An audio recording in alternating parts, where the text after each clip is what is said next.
கலைஞரும் தமிழும் போல, தலைவரும் உழைப்பும் போல, இயக்கமும் இயக்க தொண்டர்களைப் போல ஒற்றுமையுடன் வாழ வேண்டு என மணமக்களை வாழ்த்திய துணை முதல்வர் உதயநிதி ஸ்டாலின். பிறக்கப் போகும் குழந்தைக்கு தமிழ் பெயரை சூட்ட கோரிக்கை. காஞ்சிபுரம் மாவட்டம் சுங்குவார்சத்திரம் அருகே சேந்தமங்கலம் பகுதியில் ஸ்ரீபெரும்புதூர் ஒன்றிய குழு தலைவர் எஸ். டி. கருணாநிதியின் இல்ல திருமண விழா இன்று நடைபெற்றது. இதில் சிறப்பு விருந்தினராக தமிழக துணை முதல்வர் உதயநிதி ஸ்டாலின் கலந்து கொண்டு திருமணத்தை தலைமையேற்று நடத்தி வைத்தார். அப்போது விழா மேடையில் பேசிய உதயநிதி, தம்பதியினருக்கு பிறக்கப் போகும் குழந்தை ஆணாக இருந்தாலும் பெண்ணாக இருந்தாலும் நல்ல தமிழ் பெயரை சூட்ட வேண்டும் என கோரிக்கை வைத்தார். மேலும் கலைஞரும் தமிழும் போல, தலைவரும் உழைப்பும் போல, இயக்கமும் இயக்க தொண்டர்களைப் போல ஒற்றுமையுடன் மணமக்கள் வாழ வேண்டும் என உதயநிதி வாழ்த்தினார்.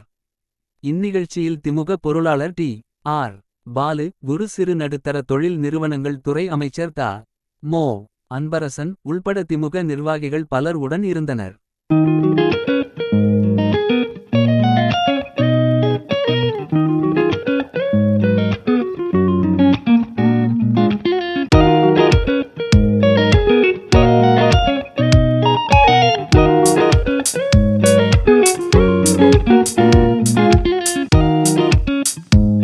சுயமரியாதையோடு ஒருவருக்கு ஒருவர் விட்டுக் கொடுத்து, எதற்காக விட்டுக் கொடுத்து வாழ வேண்டுமோ அதற்கு விட்டுக் கொடுத்து நல்ல மகிழ்ச்சியோடு வாழ வேண்டும் என்று நான் கேட்டுக்கொண்டு, மணமக்களுக்கு ஒரே ஒரு கோரிக்கை.